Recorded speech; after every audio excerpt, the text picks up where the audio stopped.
2017. ¿Qué tal? Muy buenos días, bienvenidos a su programa Contacto Directo. Hoy son nuestros invitados Nubia Villasís, vicepresidenta del Consejo Nacional Electoral.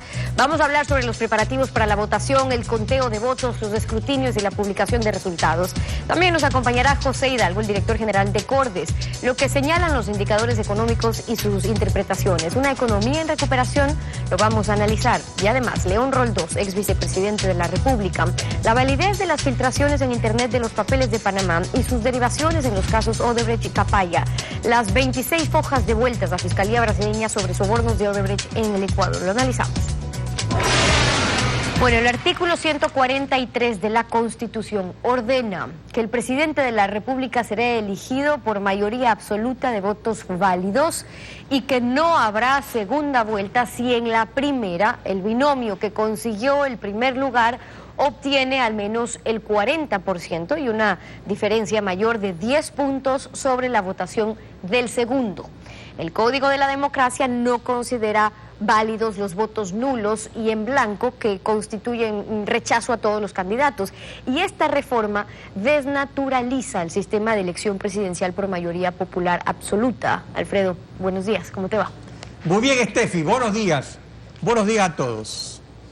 La revista Vistazo en Circulación publica un ejercicio matemático de la periodista Tristana Santos que grafica una extraña multiplicación de votos. Resulta que a un candidato con mayoría relativa del 35%, la ley lo convierte en poseedor del 41% y gana en una sola vuelta. Aunque los votos de los otros 7 candidatos sumen 6.400.000 votos contra 4.800.000 del primero.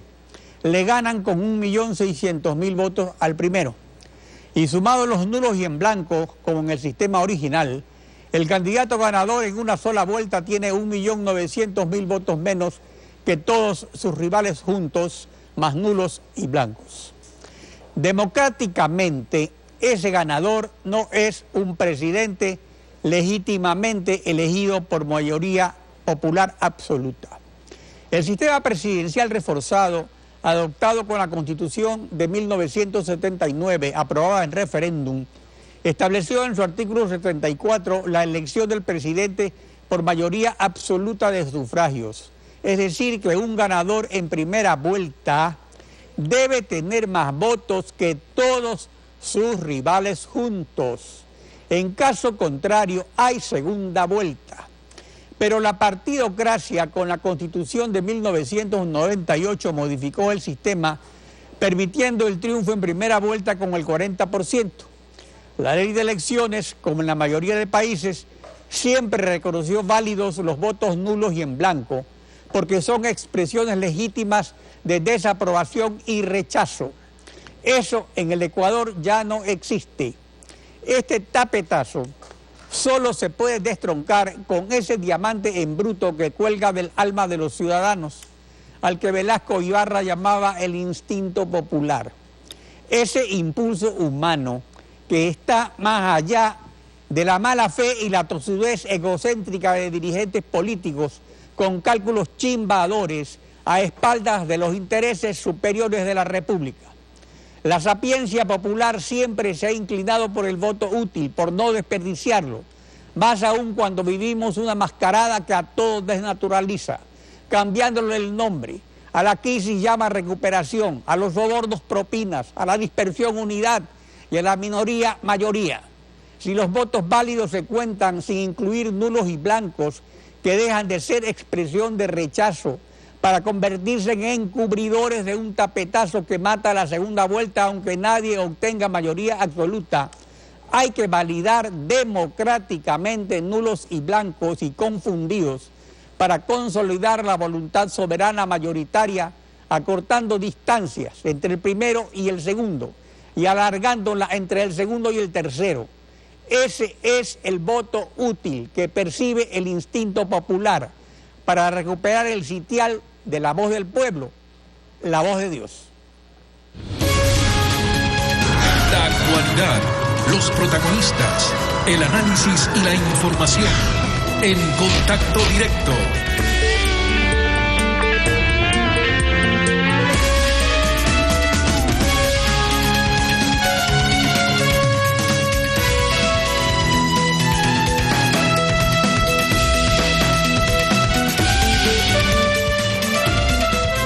Villasís, vicepresidenta del Consejo Nacional Electoral. Buenos días, bienvenida a Contacto Directo. Muchas gracias, buenos días. Estamos a 6 días de las elecciones. ¿Todo listo? ¿Qué está pendiente aún? Bueno, el Consejo Nacional Electoral prácticamente tiene toda la logística electoral desplegada.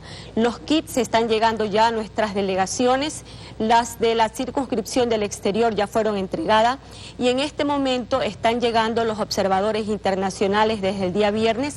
Comenzaron a llegar las delegaciones OEA, UNASUR, Uniore, AWEB, que son los independientes, y este martes empiezan a llegar las conducidas por el Consejo Nacional Electoral. Decirles también que nuestras provincias están debidamente ya con todo el material electoral, el personal para el despliegue que ya lo estamos realizando. Muy bien, ahora hay ciertos aspectos interesantes y muy importantes respecto a escrutinios, a conteo de votos.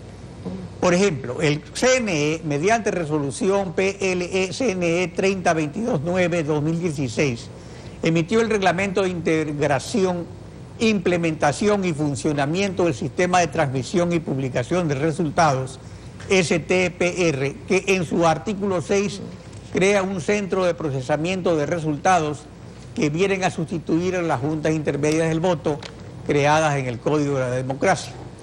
Al respecto, Fausto Camacho, ex consejero nacional electoral, ha reiterado una preocupación, que es la siguiente, veamos. Ese ejemplar del acta va a ser entregado a un policía para que ese policía lo lleve a donde se encuentra un escáner en el recinto electoral. En ese sitio se abrirá el sobre y se escaneará. Al abrirse el sobre, se rompe la cadena de custodia que debe tener efectivamente la información que está dentro del sobre. El legislador fue expreso y dijo, llevaráse a la Junta Provincial Electoral para que allí se conozca. Lo que se ha hecho ahora es efectivamente que esos centros de cómputo, esos centros de procesamiento, se instalen sin control de autoridad electoral competente y sin la audiencia pública de escrutinios. A ver, ¿cuál es la necesidad de sustituir a las juntas intermedias con este centro de procesamiento? Digamos, es tecnológica, pero ¿por qué se lo ha hecho y cómo va a funcionar? Hay una confusión. El Consejo Nacional Electoral ha reglamentado en ámbito de su competencia. La normativa dice que se deben firmar 3 actas y las 3 actas se están firmando. La primera se pone en el kit que se devuelva a la delegación provincial junto con los votos blancos nulos. La segunda acta de la cual hace referencia es aquella que se entrega a la Junta Provincial Electoral o a la Junta Intermedia de Escrutinio. Y la tercera acta es la de conocimiento público.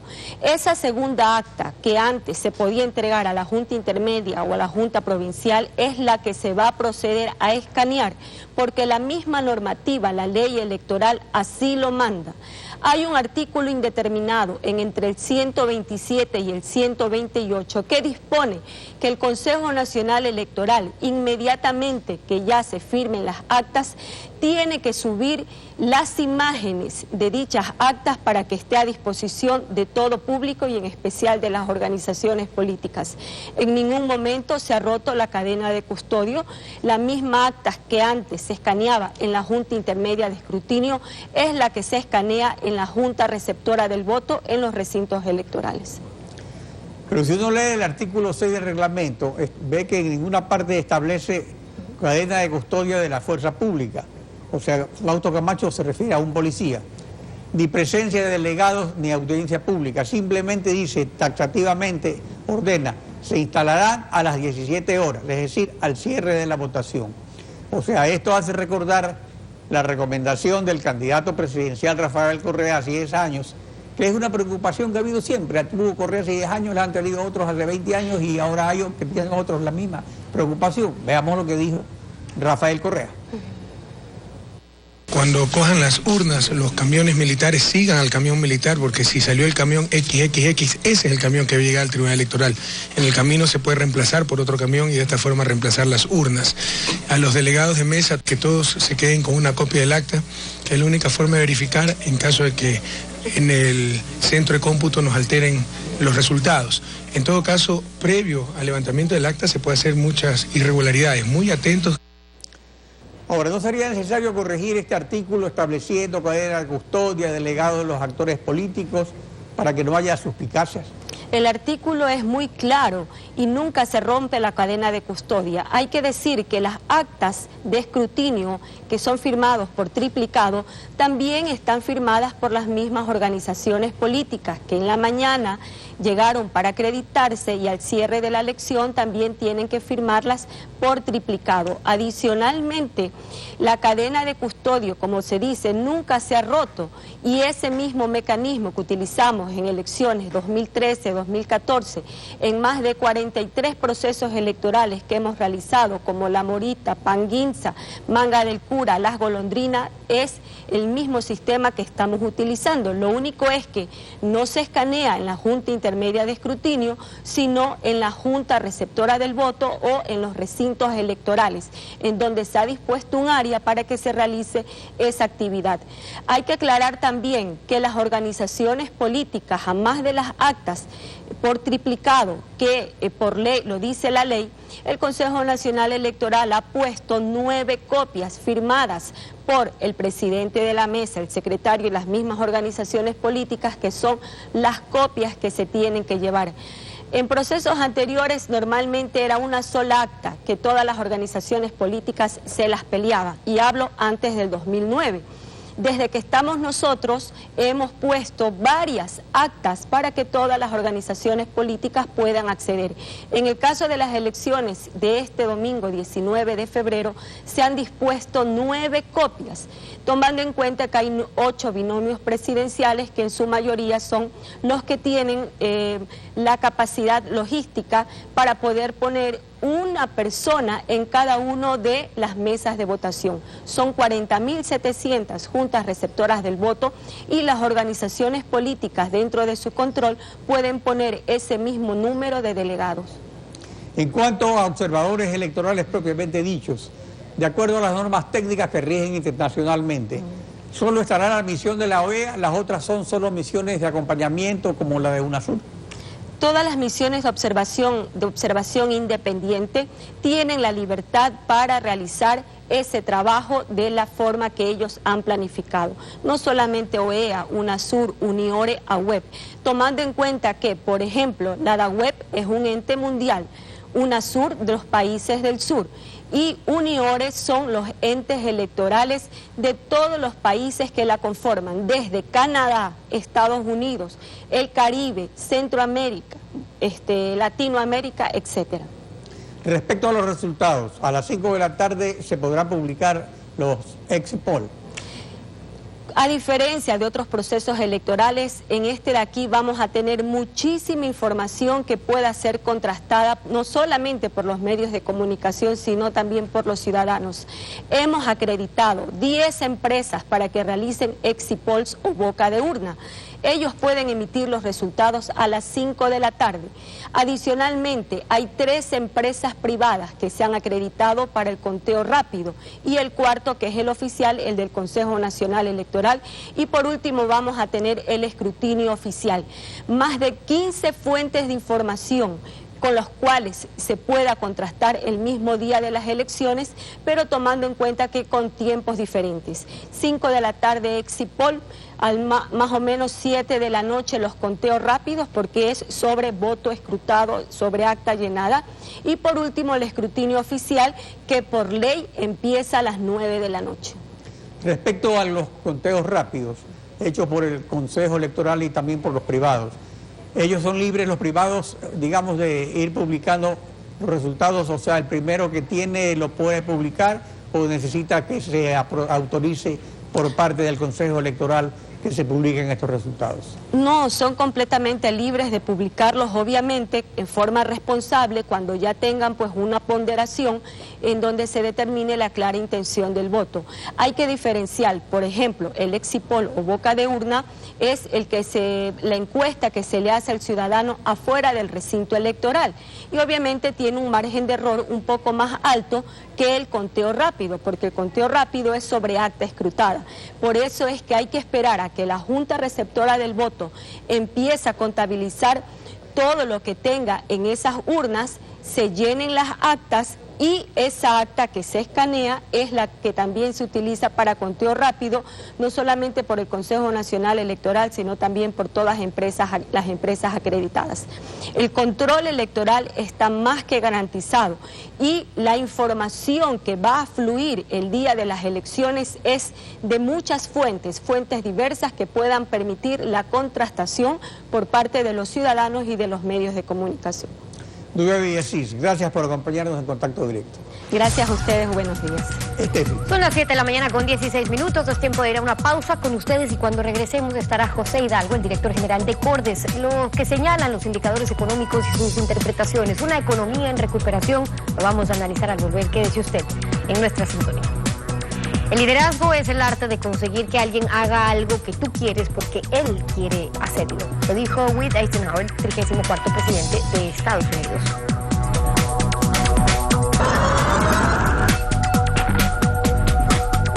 Economista José Hidalgo, director general de Cordes, bienvenido a Contacto Directo.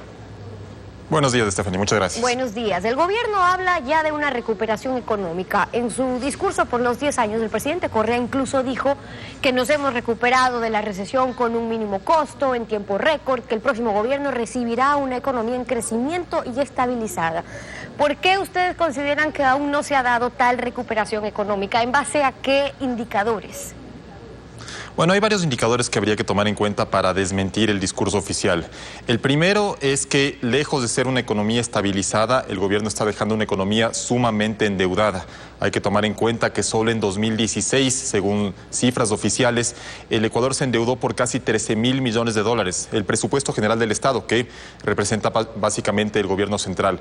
Ahí tenemos deuda con el Banco Central, emisiones de bonos sumamente onerosas, deuda con China, alguna deuda con multilaterales. Y por lo tanto, lo que hizo el gobierno, lejos de estabilizar la economía, fue postergar el ajuste seguramente hasta 2017 o 2018, depende del gobierno que asuma el control las próximas elecciones, a costa de un endeudamiento que sacrifica o compromete las cuentas fiscales de los próximos años. Entonces no podemos hablar de una economía estable si para poder cubrir los gastos fiscales el gobierno tuvo que acudir a endeudamiento, como digo, por 13.000 millones. Por otro lado, una economía en crecimiento no se puede... Eso lo reflejan únicamente las proyecciones oficiales, que son las del Banco Central, que efectivamente estiman que en 2017 la economía ecuatoriana va a crecer 1,4%, a diferencia de los organismos multilaterales que esperan una caída en torno al 2,9%. Okay, eso en cuanto a deuda, en cuanto a crecimiento, y hablábamos de indicadores. Y cito esto porque el Banco Central, al hablar de recuperación económica, también se refiere, por ejemplo, a la inflación anual. Ahí tenemos un tuit del Banco Central donde resaltan que en diciembre del 2016 fue la más baja en los últimos años, el 1,12%. Cuando hablan de recuperación económica, vale decirlo. Y sobre esto, cabe recordar lo que decía el presidente Correa en su libro de Banana República, la no república, porque allí él dice que es imperativo tener claro que el nivel de inflación no es un indicador de bienestar, que lo deseable de políticas contractivas para reducirla deben depender de un análisis costo-beneficio. Y para graficar lo anterior con un ejemplo, decía el presidente, un gobierno cuya obsesión, independientemente de sus causas y consecuencias, es el control inflacionario, podría dejar sin empleo ni ingreso a toda la población y de seguro bajaría la inflación, sin que eso signifique que mejoró el bienestar social. En otras palabras, dice el presidente en su libro, en los cementerios por supuesto que no hay inflación. Entonces yo le pregunto, en el caso actual que estamos analizando en nuestra coyuntura económica, ¿esa baja inflación responde a un incremento de productividad que hace que los precios sean más competitivos, no suban, o es la realidad que describe el presidente Correa en su libro? Sí, lamentablemente aquí el diagnóstico es justamente el que anticipa el presidente en su libro. De hecho, hay varias cifras oficiales que muestran que el consumo de los hogares, que es el gran determinante de la inflación, se viene contrayendo desde la segunda mitad de 2015 y según el mismo Banco Central se va a seguir contrayendo en 2017, es decir, ya serían 2 años y medio consecutivos de contracción. Hay otra cifra importante, por ejemplo, según el SRI, en 2016 la recaudación de IVA interno, que es el impuesto que mejor refleja el nivel de actividad al interior del el país se contrajo 9% frente a 2015 y de hecho en el último trimestre, porque el gobierno ha puesto énfasis en que supuestamente el último trimestre fue el de recuperación, incluso en ese trimestre en el que el gobierno inyectó una enorme cantidad de recursos a la economía procedentes de nueva deuda, la recaudación de IVA mostró una leve contracción de 0,3%. La buena noticia es que una baja inflación permite que las personas que tienen un ingreso mantengan su poder adquisitivo a lo largo del año. Lamentablemente, en el caso del Ecuador, esa inflación que además en enero ya bajó, ni siquiera del 1,12 que usted mencionó es de diciembre, en enero bajó al 0,9%, muestra claramente que las empresas, lejos de poder darse el lujo de aumentar precios como venían haciendo en años de alta inyección de recursos a la economía, tienen que sacrificar rentabilidad, controlar los precios o incluso revisarlos a la baja para no seguir perdiendo más ventas, como ya ha ocurrido el año pasado. Hay una cadena, cuando hay menos actividad económica, menos empleos, menor demanda, la gente compra menos y los precios no suben. Y hablando sobre eso, del empleo, para analizar la evolución del mercado laboral, ¿cuál fue la variación del número de personas que tienen, según el INEC, un empleo adecuado, es decir, que su ingreso es mayor al salario básico? ¿Y cuál fue la evolución del empleo inadecuado, es decir, que ganan menos del salario básico?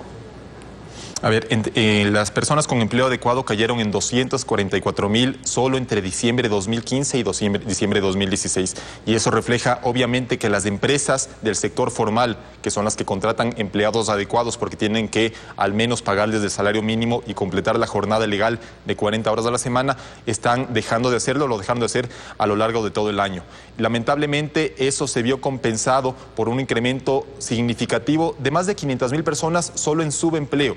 Y hay que recordar que en el subempleo están aquellas personas que ganan menos del salario mínimo o que trabajan menos horas de las que quisieran por un salario inferior al mínimo vital. Por lo tanto, cuando el gobierno habla de que la economía está generando empleos, en realidad no es ningún mérito de la política económica si una persona por necesidad sale a la calle a vender un jugo de naranja o sale a la esquina de alguna avenida importante a ofrecer servicios de fontanería. Eso no es un empleo que la economía por consecuencia de la política pública haya generado, sino que en el Ecuador la tasa de desempleo no es un indicador viable porque son pocas las personas que pueden darse el lujo de dedicarse a tiempo completo a buscar un trabajo. En la mayoría de los casos, lo que tienen que hacer, sobre todo los jefes de hogar, es tratar de buscar algún ingreso, aunque eso obviamente no los ponen en la condición de empleo adecuado, sino de empleo inadecuado. ¿Cuál fue la evolución del empleo inadecuado?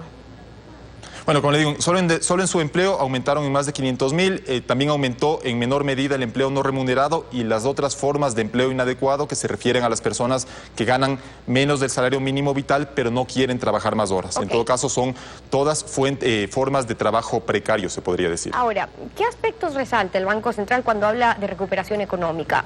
Como que la morosidad en el sector financiero disminuyó, hablan de que la pobreza extrema urbana decreció, que durante el tercer trimestre del 2016 ingresaron unos 600 millones de dólares en remesas de migrantes, que la banca tiene más fondos disponibles para créditos y que la liquidez de la economía ecuatoriana es la más alta desde que estamos dolarizados, fue lo que dijo el ministro Martínez. Entonces, sobre ese último punto, el aumento de los depósitos en los bancos, ¿de dónde viene? ¿A qué responde? Nuevamente estamos volviendo a la misma fuente, que es del endeudamiento del gobierno. Es apenas obvio que la economía termine con altos niveles de liquidez si el gobierno consiguió deuda, principalmente del exterior, por más de 12,000 millones. Si consideramos únicamente las emisiones de bonos, los créditos con China y los créditos con multilaterales que el gobierno levantó en 2016, estamos hablando de cerca de 7,000 millones que se colocaron en la economía.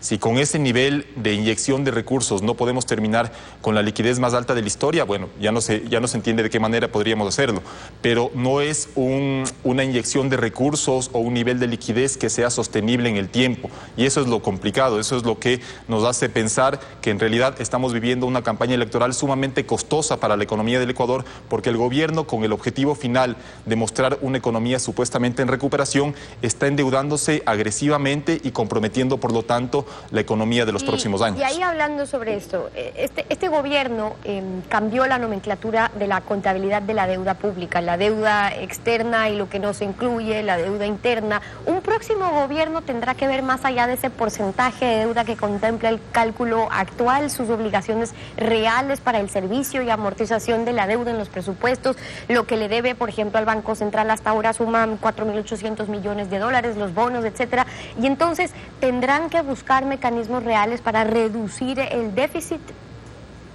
Sí, bueno, en primera instancia el próximo gobierno debería saber qué deuda hereda.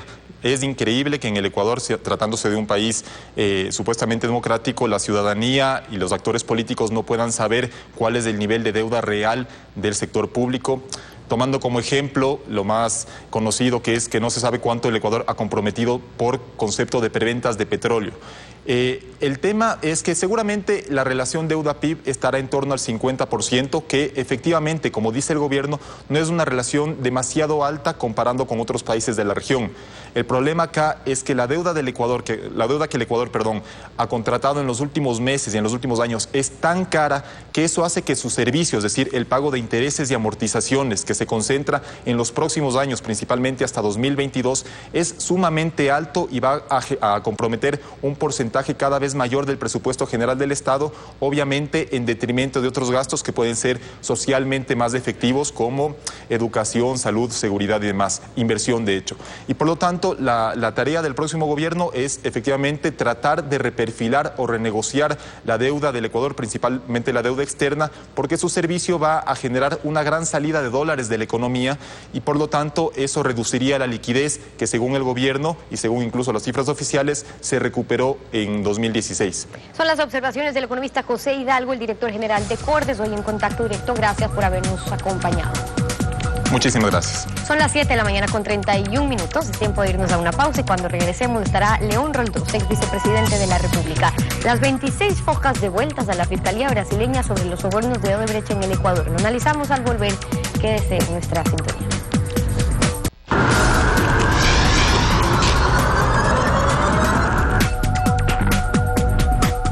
Las filtraciones de los papeles de Panamá sobre redes de corrupción en el gobierno del presidente Rafael Correa atrapa a los protagonistas en un pantano de arenas movedizas, donde el gobierno antes se regocijaba con los Wikileaks de Julian Assange. Ahora los casos Odebrecht y Capaya han revertido las cosas. León Roldós, ex vicepresidente de la República, buenos días, bienvenido a Contacto Directo. Y gracias, mi saludo a todos los que nos están viendo y escuchando en el Ecuador.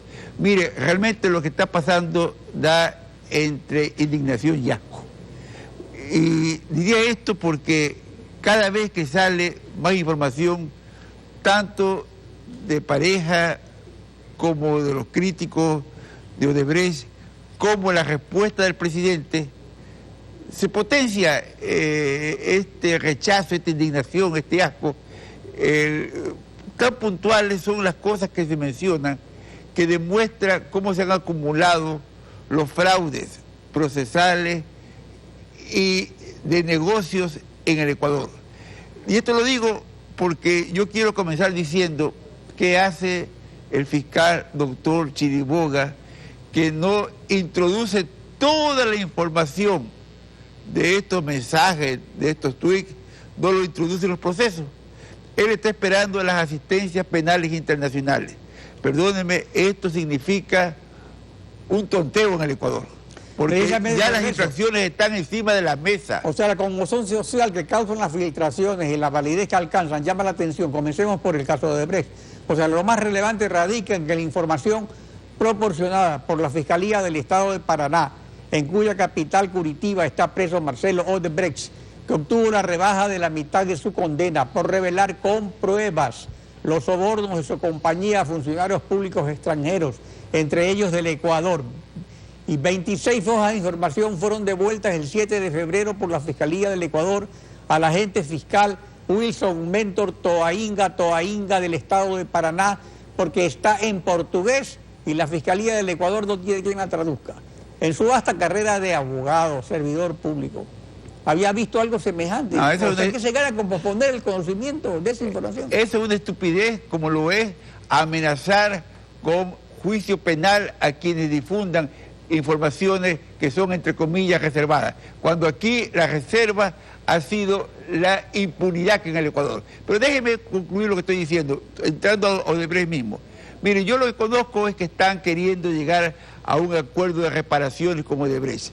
Y ese acuerdo de reparaciones será para nunca, perdónenme, porque nunca se van a poner de acuerdo en las reparaciones. Aquí lo que tienen es que abrir la información. Eso es lo que requiere el pueblo ecuatoriano. Y hay pistas para comenzar. Ya llamaron a declarar a quienes firmaron los contratos por el Ecuador. El Ecuador dice, nosotros fuimos muy duros con Odebrecht. Lo votamos el 23 de septiembre del año 2008, sí. Lo votaron, pero ahí hay una declaración que siempre hay que recordar de Lula. No importa que los hayan sacado del Ecuador, es 23, el 29 hay una consulta en el Ecuador y Correa tenía que hacer esto, pero hablamos después. Y el hablamos después fue el 1 de octubre, reunidos en Manaus. Es decir, toda una secuencia, una cadena en que está Lula, que señala que el Ecuador va a llegar a un arreglo con Odebrecht, Lula, el gran padrino de Odebrecht. Está Correa, que dice, he recibido una explicación de Odebrecht, todavía tengo que analizarla. Y está el coronel Chávez, que dice, es la compañía más transparente de América Latina. Yo tengo plena confianza en Odebrecht. Ese es el escenario. Bueno, pero el escenario se completa ahora con los papeles de Panamá, porque resulta de que en el acta del Departamento de Justicia de Odebrecht se establece que justamente ocurrió lo que usted dice, que hubo un arreglo y que Odebrecht pagó un soborno por hacer ese arreglo. Entonces, ¿qué resulta? Que estas 26 hojas contienen las declaraciones de Marcelo Odebrecht. Pero el día miércoles de esta semana, el fiscal general va a ir a Madrid a recibir un testimonio del abogado Tecla, un ex abogado de Odebrecht. Pero el abogado Tecla no está preso. En cambio, Marcelo Odebrecht, el dueño de la compañía, el que sobornó a tanta gente, ese que está condenado a 23 años, obtuvo que le rebajen la pena a 10 años y que la cumpla en su casa. Y son esos documentos los que ha devuelto el fiscal. Entonces, ¿qué utilidad tiene esa declaración de Tecla en Madrid? Si el fiscal no hace lo que debe hacer, llamar a declarar ya a todos los que firmaron los contratos, a todos los que tuvieron la negociación, tomar estas declaraciones que aparentemente son de Fabricio Correa, que señalan 2 fraudes contractuales, que dice se va, para que aumentar el 20% en Toche Pilatón, se va a hacer aparecer un incremento de potencia, una inversión de algo más de 1 millón, de 1%, perdón, una inversión de algo más de 1% y aumentamos 20% el precio. Es un fraude contractual, esa es la palabra. Y el otro fraude, que dice, no se va a rebajar el CRM, sino que se va a bajar las obras.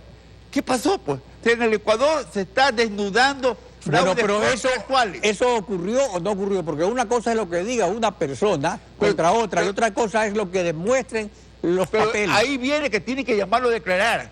Aquí estamos esperando las asistencias penales y están negociando al infinito los famosos costos al Ecuador, que le significa llegar a un acuerdo de delación. ¿De qué estamos hablando, pues? Aquí el Ecuador quiere nombre, quiere pruebas, quiere juicio, quiere responsables. Bueno, y sobre pruebas y juicios, donde sí hay juicios en el caso Petroecuador o Capaya, como se llama ahora, y pasemos a las filtraciones Capaya, primero con el presidente de la República. ¿Qué aspectos considera relevantes para el interés público de estas filtraciones de doble vía? Porque ahora también el presidente aclara y desmiente o desdice o confirma muchas cosas de las que dice Pareja Yanuseli. Sí, el problema ahí es una relación entre sentimental y resentimiento, indignación del presidente con Pareja Yanuseli. Así no se puede manejar un gobierno, por favor. Tiene que ser manejo serio. Insisto, los procesos se cumplen en la fiscalía y en los juzgados, en los tribunales. Ahí se cumplen los procesos. No en los twitters, no en los mensajes a media. Por favor, ¿de qué estamos hablando? El presidente aparentemente el día 13 de junio le ofreció protección, le ofreció vías de comunicación a Pareja, y ya Pareja desde abril, a gritos, estaba identificado en todos los ilícitos de Petroecuador. O sea, Pareja en todos los casos se ha demostrado que fue protegido, y en este caso también se está protegiendo ocultar la información que tiene la Fiscalía del Estado de Paraná. ¿Con qué propósito? Con el propósito de que pasen las elecciones. Llegamos ¿Pero qué pasa? Si de todas maneras tienen que conocerse algún día, ¿qué se gana? Si esperamos asistencia penal internacional, llegamos a un gran plan de encubrimiento en el Ecuador. Y eso realmente ofende al Ecuador como república. Por favor, ofende al Ecuador como república. Las campañas leaks referidas al Contralor, ¿merecen alguna credibilidad? Si no hay pruebas, y en el caso de Odebrecht, ¿en qué momento interviene el Contralor o intervino en el Contralor para rehabilitación de esa compañía en 2010 como contratista del Estado? Yo no le doy crédito a la sola declaración de nadie, ni de Fabricio, ni de Pareja, pero ahí tiene que llamar el fiscal. Si dice Pareja que en la Contraloría hay informes ajustados sobre Petroecuador, vamos a ver los informes, vamos a ver si somos no ajustados. Eso se puede ver. No se trata quién tiene la razón, no, por favor, ¿de qué estamos hablando? No se trata de polígrafo solamente, se trata de investigar. Y eso que en el Ecuador no se hace. O se espera que venga una asistencia penal internacional, que además viene pues, a paso de cangrejo. Bueno, viene a paso de cangrejo en el caso del Ecuador, porque en el caso de Perú, de Colombia, de Panamá, hay 2 presidentes reinvolucrados en Panamá, 2 presidentes de Perú, un presidente en Colombia y un presidente en República Dominicana. Don Alfredo, el Ecuador dice que está negociando el acuerdo de relación con reparaciones. ¿De qué estamos hablando? Eso es una política de encubrimiento. Esperar las reparaciones con un acuerdo de relación. Si todo está ya descubierto, tanto en Brasil como en Estados Unidos. Pero ¿quién va a delatar en este caso? Porque se necesita estar preso. O sea, ¿con quién es el acuerdo de delación? Pues es imposible. Sí, a esto vamos. Por eso es un supuesto proceso que no va a llegar a ninguna parte. Mientras no nos pongamos firmes, lo que ya está en la Fiscalía en Brasil, lo que está en Estados Unidos, eso es lo que tenemos que conocer. En su momento vendrán las reparaciones al Ecuador.